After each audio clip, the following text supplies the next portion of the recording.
You've made it to the end of the week with CNN Student News. Thank you so much for joining us. From the CNN Center in Atlanta, Georgia, I'm Carl Azus.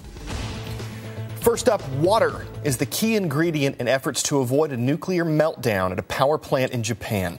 The workers at the Fukushima Daiichi nuclear plant are trying to cool down the fuel rods inside the nuclear reactors. The normal cooling systems aren't working.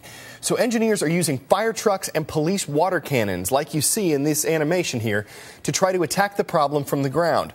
Using military helicopters to drop water from the sky, Thursday authorities said these efforts had been somewhat effective. That was based on the steam coming out of the reactors and on the lower levels of radioactivity around the plant. But radiation is there. The workers who are at the site have full-body hazardous material suits on, but that protective clothing isn't very effective at actually stopping the radiation that these workers are being exposed to. One way of measuring nuclear radiation is in units called millisieverts. Radiation levels at these plants have spiked to higher levels in an hour than people naturally come into contact with in a lifetime. These guys are experts, though. They work around nuclear reactors. They know exactly what the dangers are. The fact that they're willing and in some cases volunteering to stay at the power plant to try to prevent a meltdown, that's why they're being called heroes.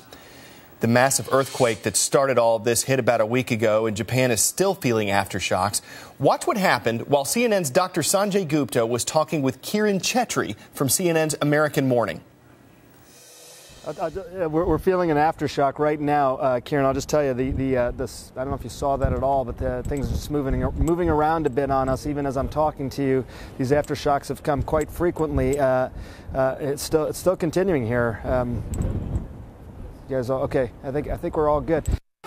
Okay, we're going to bring in Steve Kastenbaum. He's a national correspondent for CNN Radio who just got back from Japan. Steve, you were in Japan right after the earthquake happened. Talk to us about the wreckage you saw.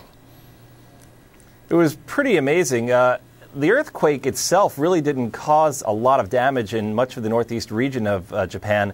It was the tsunami that really caused a lot of the problems that we saw the pictures of. You're looking at some images of a small fishing and farming village called Ishiyama that I was in north of the city of Sendai, and you can just see what the tsunami did to this area. It just barreled through there with a tremendous amount of force, literally lifting houses right off their foundations and dropping them on top of other homes. It was almost wiped off the map. And Steve, afterwards, in the days that followed, we've heard so much about this radiation from the nuclear plant in Japan, and we know that a lot of folks are trying to get out. You were in Tokyo. What did you see at the airport there?